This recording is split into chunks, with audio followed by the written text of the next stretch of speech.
Hello friends, D2 electric में आप सबका बहुत बहुत स्वागत है। और आज हम बहुत ही इम्पोर्टेंट टॉपिक डिस्कस करेंगे जो कि रिलेटेड रहेगा एसी सर्किट से। तो ये हमारा क्वेश्चन 7 है। इसके पहले हमने RL सीरीज सर्किट को किस तरह से सॉल्व करते हैं वो स्टेप टू स्टेप डिस्कस किया था।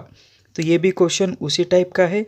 जैसे क्वेश्चन बोल रहा है कि कोई एक एसी सर्किट है, उसमें से वो सर्किट 0.5 एम्पेयर करंट लेता है और उसका power factor 0.7 power factor lag होता है।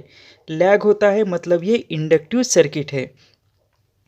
और उसको पावर जो देते हैं वो देते हैं 230 वोल्ट 50 हर्ट्ज का एसी सप्लाई।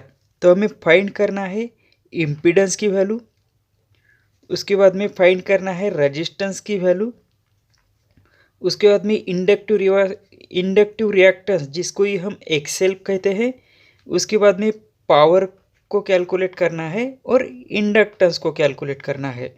तो ये हम किस तरह से कैलकुलेट करेंगे वही इस क्लास में देखेंगे। तो सबसे पहले हमारे पास डाटा दिया गया है, वो कौन सा गिवन डाटा है वो हम लिख लेंगे। तो नंबर 1 हमारे पास करंट दिया गया है 0.5 एम्पियर का। उसके बाद में पावर फैक्टर गिवन है 0.707 लैग, ये लिखना जरूरी है। उसके बाद में हमारे पास गिवन है वोल्टेज, वोल्टेज की वैल्यू है 230 वोल्ट। उसके बाद में हमारे पास गिवन है फ्रीक्वेंसी 50 हर्ट्स और सप्लाई जो है वो एसी सप्लाई है। तो हम सबसे पहले फाइंड आउट करेंगे इम्पीडेंस।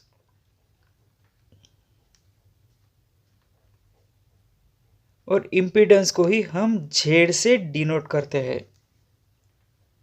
और इम्पीडेंस का फार्मूला आता है, जैसे दो फार्मूले होते हैं उसमें से एक फार्मूला है Z equal to V divided by I. दूसरा फार्मूला कौन सा होता है इम्पीडेंस का? Z equal to under root R square plus XL square. तो ये कहाँ पे अप्लाई होगा वो भी हम आगे देखेंगे। तो V की वैल्यू है 230 वोल्ट, 230 वोल्ट और करंट हमें गिवन था 0.5 एम्पियर। अगर इसको हम कैलकुलेट करते हैं तो हमें इम्पीडेंस की वैल्यू मिल जाएगी। तो इसको कैसे कैलकुलेट करेंगे? तो 230 0.5 है मतलब इसको 1/2 लिख सकते हैं। 230 और ये 2 ऊपर चला जाएगा तो 2 और नीचे 1, तो इसकी वैल्यू आ जाएगी 460। तो इम्पीडेंस की वैल्यू आ गई 460 ओम। इम्पीडेंस हमने कैलकुलेट कर लिया 460 और इसका यूनिट होता है ओम।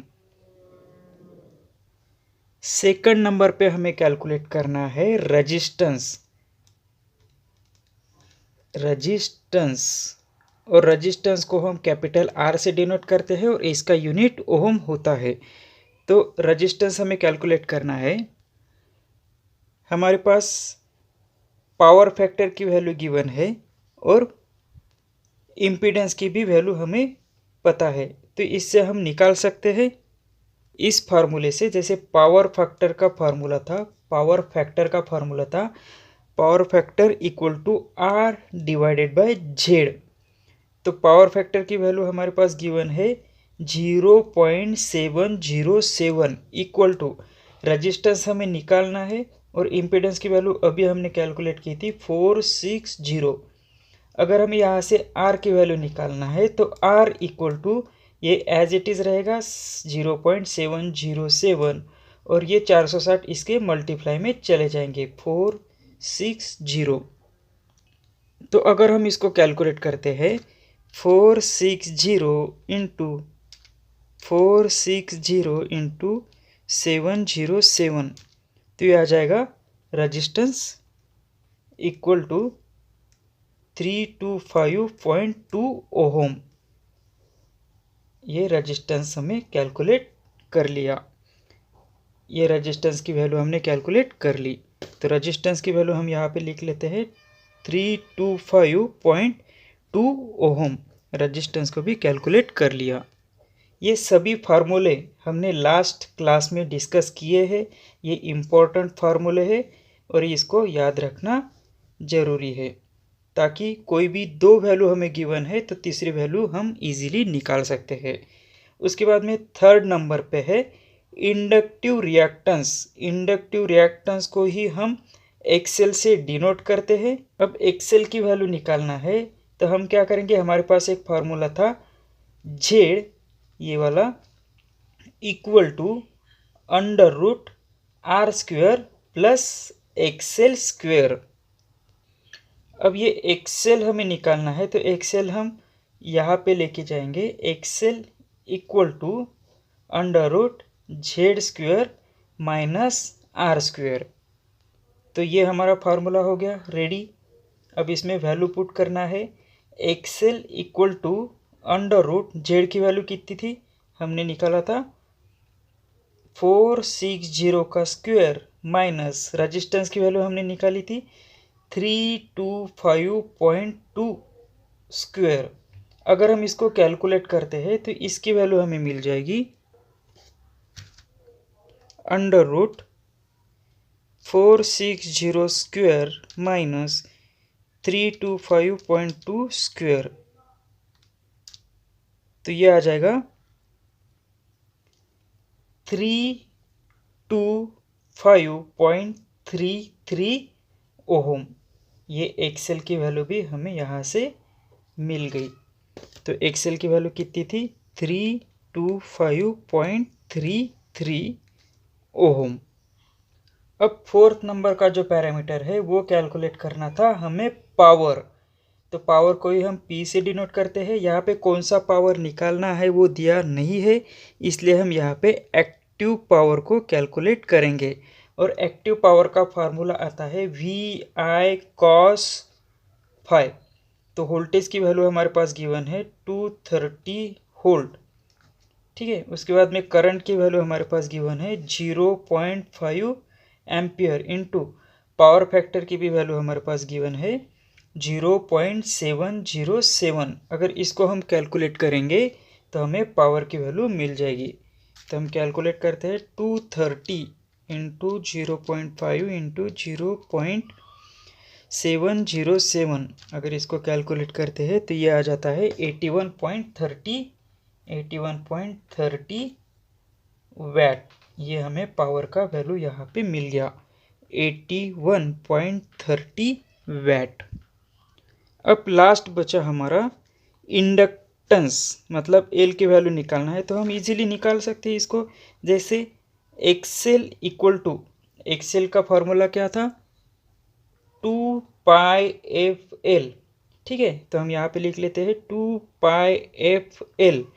तो एक्सेल की वैल्यू कितनी निकली थी हमारी 325.33 इक्वल टू 2π इंटू फ्रीक्वेंसी है 50 हर्ट्स। ठीक है, उसके बाद में एल की वैल्यू हमें निकालना है। तो एल की वैल्यू अगर निकालना है तो एल एज इट इज़ रखेंगे और 325.33 डिवाइडेड बाय 2 इंटू पाई की वैल्यू आती है 3.14 इंटू 50। अगर इसको कैलकुलेट करेंगे तो हमारी एल मतलब इंडक्टेंस की वैल्यू मिल जाएगी। तो इसको कैलकुलेट करके देखते हैं 325.33 डिवाइडेड बाय 2 इंटू 3.14 इंटू 50।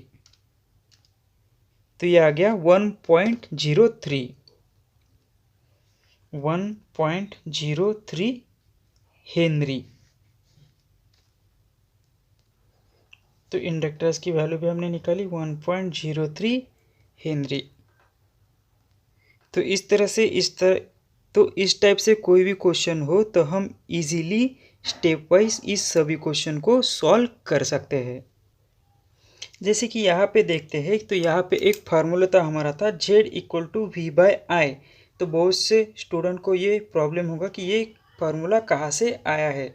जैसे करंट अगर हमें निकालना है तो करंट का फार्मूला आता है V/R। तो ये फार्मूला आता है DC सर्किट के लिए।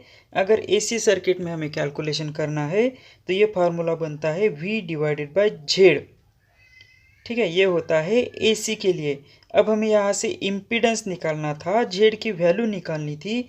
तो ये फार्मूला हम इस तरह से लिख सकते हैं Z इक्वल टू V/I। तो इससे ये फार्मूला हमारा क्रिएट हो गया है। तो ये दोनों फार्मूले हमें याद रखने हैं। डीसी के लिए ये होता है और एसी के लिए ये होता है। सो फ्रेंड्स, आज के लिए इतना ही। Thank you for watching this. See you next time, next question.